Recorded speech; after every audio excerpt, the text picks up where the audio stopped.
지난 8일 푸틴 러시아 대통령의 5번째 대통령 출마 선언은 우크라이나를 침공한 이른바 특별 군사작전의 참전 군인들과 가족들이 모인 자리에서 이루어졌습니다. Президент, мы ваша команда. Вы нужны нам, вы нужны России. Сейчас вы правы, сейчас такое время, когда нужно принимать решение. Я буду баллотироваться на должность президента Российской. 러시아 의회 다수당인 통합 러시아당도 내년 대선에서 푸틴 대통령을 지지하기로 만장일치로 결정했습니다. 올해 71살의 푸틴 대통령, 지난 1999년 12월 옐친 전 대통령이 조기 퇴임하면서 권력을 잡았는데 대통령 4번과 총리 1번을 지내면서 24년간 실권을 유지해왔습니다. 내년 3월 대선에서도 당선된다면 2030년까지, 개헌을 통해 확보한 또 한 차례의 기회까지 활용한다면 2036년까지 무려 36년간 러시아를 통치하게 돼서 사실상 종신 집권을 하게 됩니다. Я считаю, что лучшей кандидатуры, чтобы президентом вновь у нас стал Владимир Владимирович Путин. 정적인 야권 지도자 나발니는 독극물 테러 이후 극적으로 살아나 수감하던 중에 최근 실종됐고, 반란을 주도했던 프리고진 용병그룹 수장은 의문의 사고로 숨졌습니다. 내년 대선은 사실상 요식 행위에 불과할 뿐 우크라이나 전쟁을 동력 삼아 사실상 푸틴의 30여 년 장기 집권을 향해 가고 있다는 분석이 나오는 이유입니다. 그가 지금껏 통치해온 기간에 한국 대통령은 6번 바뀌고 미국 대통령은 5번 바뀌었는데 이것만으로도 모자라 앞으로 84살이 될 때까지 장기 집권하겠다는 푸틴의 과욕은 과연 실현 가능한 것일까요? 일단 푸틴 대통령의 내년 당선 가능성은 매우 높다는 게 전문가들의 대체적인 분석입니다. 푸틴의 정적들은 하나같이 숙청되거나 실종이 되어온 일종의 정치적 관행은 차치하더라도 서방의 예상과는 달리 러시아의 주요 경제 지표가 예상보다 선방하고 있기 때문입니다. 지난해 2월 우크라이나 침공 이후 4분기 연속 역성장을 이어온 러시아 경제는 올해 2, 3분기 들어서는 5% 내외의 성장률을 기록 중입니다. 러시아 경제 전반적인 거시경제적인 지표에 있어가지고는 작년보다는 상당히 호전이 됐고 프랑스라든지 독일이라든지 대부분 유럽 국가보다 더욱더 나아졌다라고 이렇게. 게다가 지난 실업률도 10월 2.9%로 떨어지고 실질 임금은 오르는 등 표면적으로는 나쁘지 않은 상황입니다. 그 이유는 러시아가 전시 경제 체제에 들어가면서 매해 전체 예산의 3분의 1 수준을 국방에 투자하는데 이 자체가 국내 경제 성장을 견인하는 효과를 내고 있기 때문이고, 또 서방의 러시아에 대한 제재가 적어도 단기적으로는 예상한 것만큼 큰 충격으로 작용하지 못하고 있기 때문입니다. 여기에는 러시아 정부가 서방 제재에 대한 일종의 면역력을 키우면서 이를 회피할 수 있는 우회로를 찾은 게 주요했는데, 대표적인 게 중국, 인도와의 무역을 늘리고 또 밀수 전문 선박인 이른바 그림자 선단을 통해서 석유를 운반한 것 등이 꼽힙니다. 중국과 러시아 간 무역 규모는 지난해 전쟁 발발 이후에 급격히 늘기 시작했는데 2021년까지만 해도 1,468억 달러에서 지난달 말 2,181억 달러로 우리 돈 약 285조 원을 기록했습니다. 양국 간의 교역액이 2천억 달러를 넘어선 건 올해가 처음입니다. 하지만 전문가들은 지금의 경제 지표들도 본질적인 한계가 분명하다고 지적합니다. 최근 높은 인플레이션을 잡기 위해서 러시아 중앙은행이 금리를 16%까지 올렸지만 쉽사리 물가가 잡힐 기미는 보이지 않고 있습니다. 무엇보다 러시아의 경제 호조가 전시경제 체제 속에 국방 지출의 비중의 영향이 크고, 이는 성장 잠재력을 높이는 차원에서도 전혀 도움이 되지 않기 때문에 지속 가능하지 않다는 분석이 많습니다. 가장 큰 것이 이제 해외 이주라든지 전시 동원으로 인해서 노동 인구가 감소하는 측면이 굉장히 크고요. 또 기술 제재 여파, 그리고 이렇게 지출을 많이 하다 보니까 재정 건전성도 악화되고 있고. 또 러시아가 중국과의 경제 협력을 지속하는 것이 오히려 러시아 경제에 마이너스로 작용할 수 있다는 관측도 제기됩니다. 러시아로부터 철수한 많은 서방의 기업들이 있는데 그런 부분을 중국 기업들이 빠르게 러시아 시장에 침투를 해서 이제 서방의 제재를 우회할 수 있는 그런 나름대로 통로도 됐지만 중국 경제에 대한 과도한 의존 자체가 종속되고 또한 이제 식민지화된다라는 러시아 경제가 장기적으로 성장하기 위해서는 질적 성장과 또 이를 위한 산업 구조의 신속한 전환이 필요한데 이러한 필수적인 과정에 서방의 러시아 제재가 장기적으로는 부정적인 영향을 미칠 수 있습니다.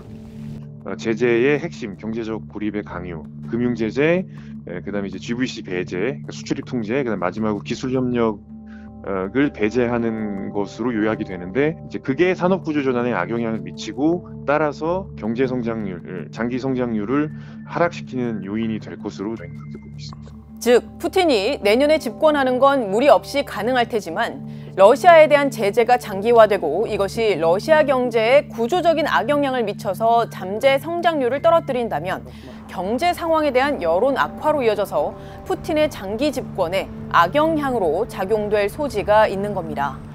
물론 푸틴이 당장 내년 대선을 넘어서 2036년까지 장기 집권을 할지는 적어도 지금의 경제 지표만으로 분석하기에는 한계가 있습니다. 하지만 분명한 것은 전쟁의 승패가 일선의 전투 현장을 넘어서서 당사국들의 총체적인 역량에 따라 결정된다는 점입니다.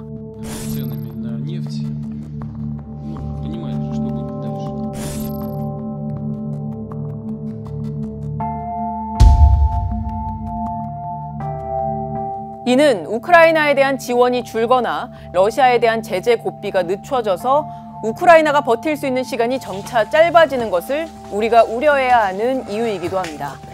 여기까지가 저희가 오늘 준비한 내용입니다. 혹시 다음 뒷백에서 다뤘으면 하는 주제가 있다면 댓글을 통해 남겨주시면 감사하겠습니다. 지금까지 뒷백이었습니다. 푸틴 러시아 대통령의 5선이 유력한 대통령 선거를 한 달 앞두고 이 한 사람의 죽음이 연일 큰 파장을 일으키고 있습니다. 바로 푸틴 대통령의 최대 정적으로 꼽혀온 야권 지도자 알렉세이 나발리입니다. 러시아 북부 시베리아 감독에서 47살의 나이로 숨진 나발리의 죽음을 두고 그 배후에 푸틴 대통령이 있다는 의구심이 제기되고 있습니다. 상트페테르부르크와 모스크바 등 러시아 곳곳에서 나발리의 죽음을 추모하는 수백 명이 현지 경찰에 연행되는 일도 있었지만 러시아뿐 아니라 세계 곳곳에서 추모의 물결은 계속 이어지고 있고 미 행정부 등을 포함해서 서방 국가들을 중심으로 규탄의 목소리가 나오고 있습니다. The death of Alexei Navalny yesterday was a reminder of the extraordinary brutality of Putin and his government. 나발리와 푸틴이 어떤 관계이길래 이렇게 큰 파장이 이어지고 있고 왜 이 죽음의 배후에 푸틴 대통령이 거론되는 걸까요? 우선 나발리라는 사람은 1976년 모스크바 인근에서 태어나 법학을 전공한 뒤 인권 변호사로 활동해온 인물입니다. 2013년 모스크바 시장 선거에 출마해 2위를 차지했고 2018년 대통령 선거에는 결과적으로 과거 횡령 혐의의 유죄 판결 탓에 출마는 못했지만 대선 주자급의 야권 정치인으로 존재감을 키웠습니다.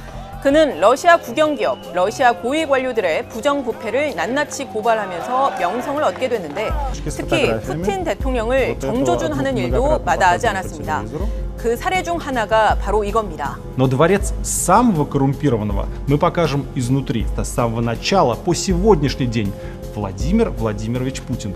나발리의 조사팀은 3년 전 흑해 인근의 러시아 남부 휴양 도시 겔렌지크로 가서 경찰 몰래 드론을 띄우고 1조 5천억 원 상당의 초호화 리조트를 촬영한 이 영상을 공개했습니다. 수목원과 온실, 동상공원, 예배당, 노동자 숙소, 구름다리, 헬기장, 아이스하키 링크, 게스트하우스, 리조트 본관 크기만도 서울시청의 2배가 넘는 초호화 리조트인데 나발리 측은 국영기업과 친푸틴 기업가가 공사 비용을 대고 삼엄한 각종 경비와 보안 그리고 인근 해역 항해 제한 등을 근거로 이 리조트가 푸틴의 소유다라고 주장했습니다. 러시아 당국은 이 영상이 공개된 후 거짓말이라며 즉각 반박에 나섰지만 러시아 내부에서도 사실일 개연성이 크다는 여론이 제기되는 등 푸틴으로선 일격을 당한 후였습니다.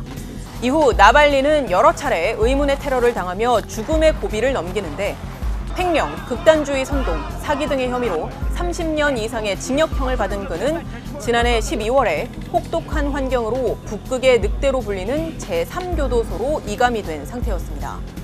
그렇다면 이번 나발리의 죽음 배후로 푸틴 대통령이 거론되는 이유는 무엇일까요? 크게 세 가지입니다. 첫째, 실제 나발리의 죽음에 석연치 않은 대목이 많다는 점입니다. 나발리는 사망 전날인 15일까지만 해도 판사에게 농담을 건넬 정도로 멀쩡했던 걸로 파악됩니다. 나발리 측 변호사도 이틀 전 나발리를 면회했을 때는 모든 게 괜찮았다라고 언급했습니다. 러시아 연방 교도소 당국은 나발리가 산책 후에 쓰러져서 의식을 잃고 사망했다며 돌연사 증후군이다라고 유족, 변호인 측에 통보를 했고 시신은 검시가 모두 끝나야 넘겨받을 수 있다라고 말한 걸로 전해졌습니다. 교도소 당국이 유족 측에 시신을 즉각 넘기지 않는 걸 두고서도 그의 암살 가능성에 대한 의구심이 커지고 있는데 노벨 평화상 수상자를 배출한 러시아의 독립 매체인 노바야 가제타는 나발리의 시신이 시베리아 북부 병원에 안치가 돼 있고 시신에서 다수의 멍 자국들이 발견됐다고 보도하기도 했습니다. 나발리의 죽음 발표가 지나치게 신속했던 점도 의혹을 키우고 있습니다. 교도소 측은 현지 시각 16일 오후 2시 19분에 그의 사망을 발표했는데 이는 공식 사망 시점에서 불과 2분 후에 나온 발표였습니다.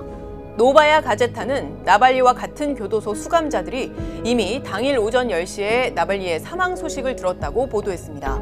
이게 사실이라면 공식 사망 시점까지 4시간 동안 그의 사망을 발표하기 위한 모종의 준비가 벌어졌다는 뜻이 됩니다.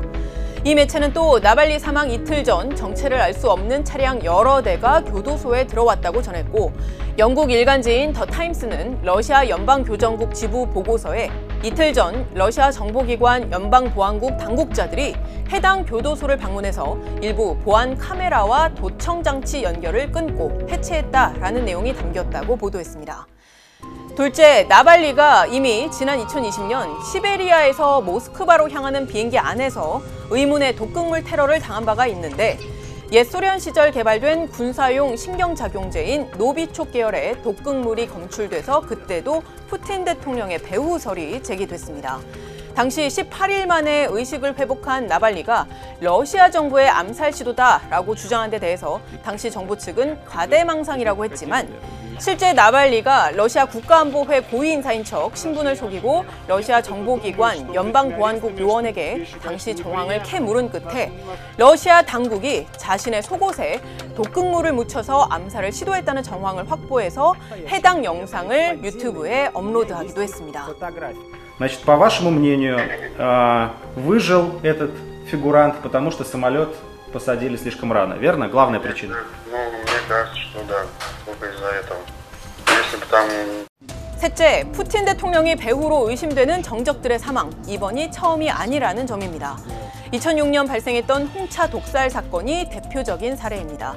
영국으로 망명한 전직 러시아 연방국 요원은 한 호텔에서 전 동료가 전해준 홍차를 마시고 숨졌습니다. 알고 보니 이 찻잔에서 자연 상태에서는 존재하기 어려운 방사성 물질인 폴로늄이 발견돼 논란이 일었습니다.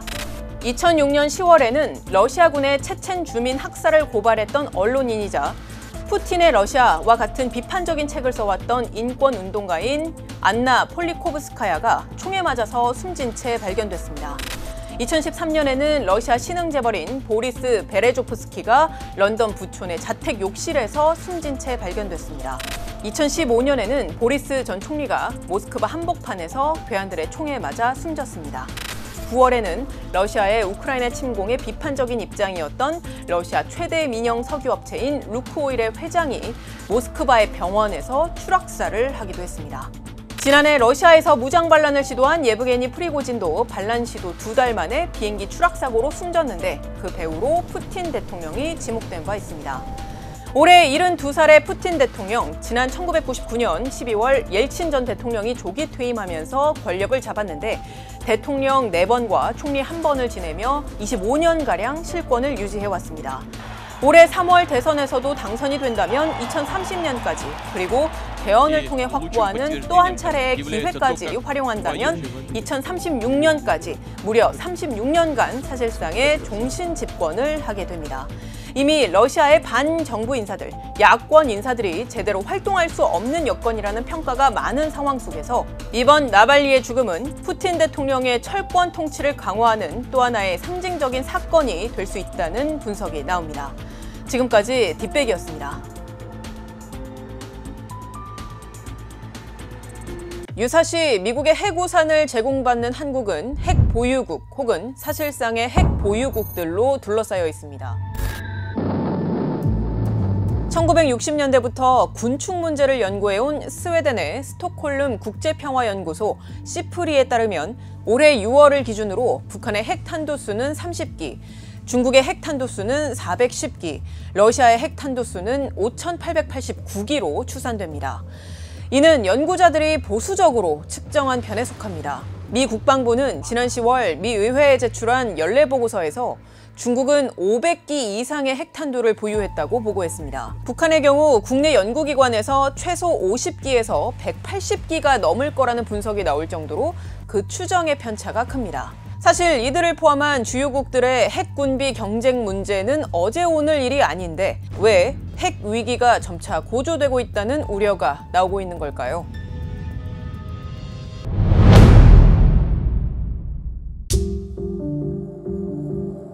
우선 러시아는 최근 수년간 핵을 줄이는 이른바 핵 비확산에 역행하는 행보를 보이고 있습니다. 옛 소련이 과거 유엔 창설이라든가 또 핵 확산 금지 조약 NPT 체제를 만들고 또 운영하는 과정에서 중요한 역할을 했는데 그 판 자체를 러시아가 스스로 깨는 상황을 만들고 있는 겁니다. 지난 10월에는 핵 추진 장거리 순항 미사일인 브레베스트닉 시험 발사에 성공한 데 이어 ICBM인 사르맛 작업에도 속도를 내고 있다고 푸틴 대통령이 직접 밝히기도 했습니다. Проведено последнее успешное испытание буревестника. Крылатая ракета глобальной дальности с ядерной установкой, двигательной ядерной установкой. Мы фактически закончили работу над Сарматом, над сверхтяжелой ракетой. 북극권의 러시아 노바야 제물라 제도 핵실험장에서는 2021년 이후 건물 증축 등의 작업이 계속되고 있습니다. 푸틴 대통령은 2022년 1월 3일 다른 핵 보유국 정상들과 함께 핵전쟁에 승자가 있을 수 없고 결코 싸워서도 안 된다. 또 핵무기는 그것이 존재하는 한 방어적인 목적과 또 침략 억제, 전쟁 방지에 기여해야 한다. 이런 내용의 공동 성명을 발표했는데 그로부터 불과 한 달 뒤에 우크라이나를 침공했습니다. 이는 핵무기 포기를 대가로 러시아가 미국, 영국과 함께 우크라이나의 영토, 주권의 보존과 정치적 독립을 약속했던 부다페스트 양해각서를 정면으로 위반한 겁니다.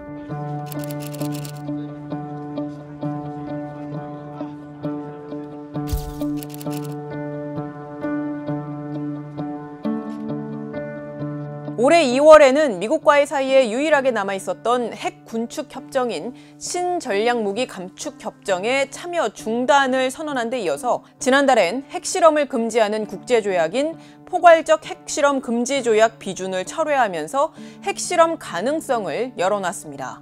또 전투기, 공격 헬기, 대포와 같은 재래식 무기를 줄이기로 한 유럽 재래식 무기 감축 조약에서도 탈퇴 절차를 완료해서 재래식 공격 위협을 높이는 건 물론이고 벨라루스에 전술 핵무기를 배치하는 등 핵 공격 위협 수위도 끌어올리고 있습니다. 러시아가 국경 밖에 핵무기를 배치한 건 국외 핵무기를 완전히 철수한 지 27년 만의 일입니다. И это будет решение незамедлительный ответ. Я это заранее говорил уже несколько раз. 사실 이러한 움직임은 예전부터 예견된 것이나 다름없습니다. 전 세계적인 군비 경쟁 강화 추세 속에 지난 2019년 미 트럼프 행정부가 중거리 핵전력 조약 INF를 탈퇴한 이후 사거리 500km에서 5,500km 사이의 핵미사일 배치의 족수에는 이미 풀린 상태였습니다. 게다가 북한 국무위원장 김정은과의 북러 정상회담을 전후해서 북러 간의 무기 거래가 계속 포착되는 상황에서 러시아의 핵과 탄도미사일 기술의 북한 이전 가능성마저 우려가 되고 있는 상황입니다. NPT가 허용한 핵 보유국 가운데 하나인 러시아가 비핵 국가인 우크라이나를 상대로 핵무기 사용을 위협하는 것도 또 북한을 상대로 핵심 기술 이전 가능성을 내비치는 것도 모두 핵무기 확산을 막으려는 옛 소련을 포함한 국제사회의 오랜 노력을 뒤흔드는 행위입니다. 중국의 움직임도 심상치 않습니다. 중국은 지난 2017년 극비리에 운영되던 지하 핵무기 시설 훈련 장면을 이례적으로 공개한 이후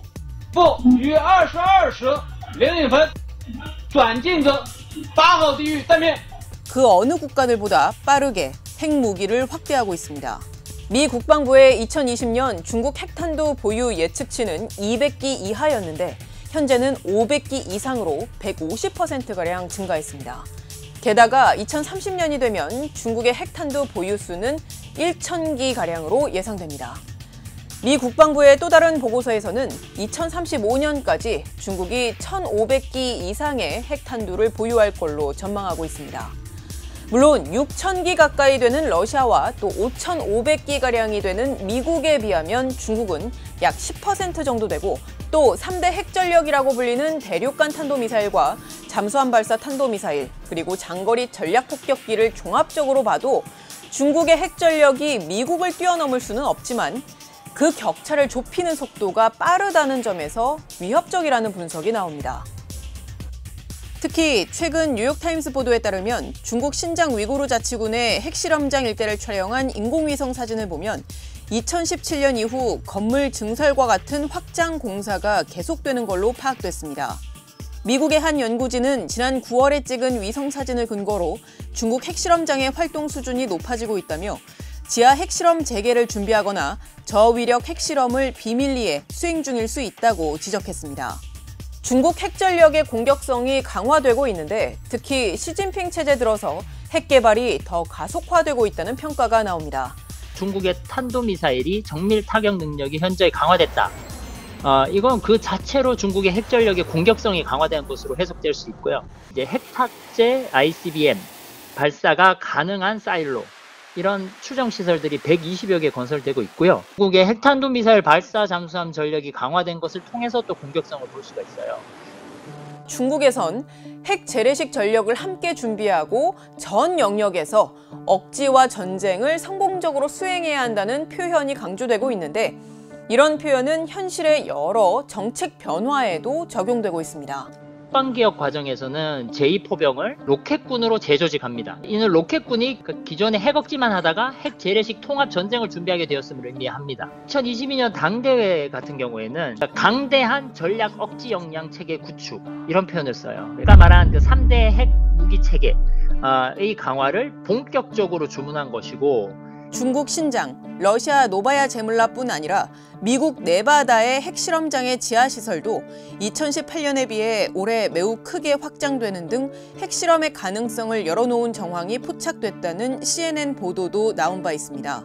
게다가 한국과 가장 가까이에 있는 북한은 영변 핵시설 실험용 경수로 인근에서 온수가 흐르는 시운전 정황이 포착되는 등 7차 핵실험 가능성도 제기되고 있고 전반적인 핵 전력을 고도화시키는 데 모든 국가적 역량을 집중하는 상황입니다. 워싱턴이 우리를 상대로 잘못된 결심을 내릴 때에는 우리가 보다 위협적인 방식을 택하여 더더욱 공세적인 행동으로 강력하게 맞대응해야 한다고. 굵직한 군축 합의들이 연이어 파기되거나 중단되고 또 미국과 중국, 러시아 등을 중심으로 한 전 세계의 군비 경쟁이 첨예해지는 이 상황은 당분간 계속될 것으로 전망되는 만큼 한국 정부도 면밀한 분석을 바탕으로 한 장기적인 대응책 마련이 절실해 보입니다. 지금까지 뒷배기였습니다.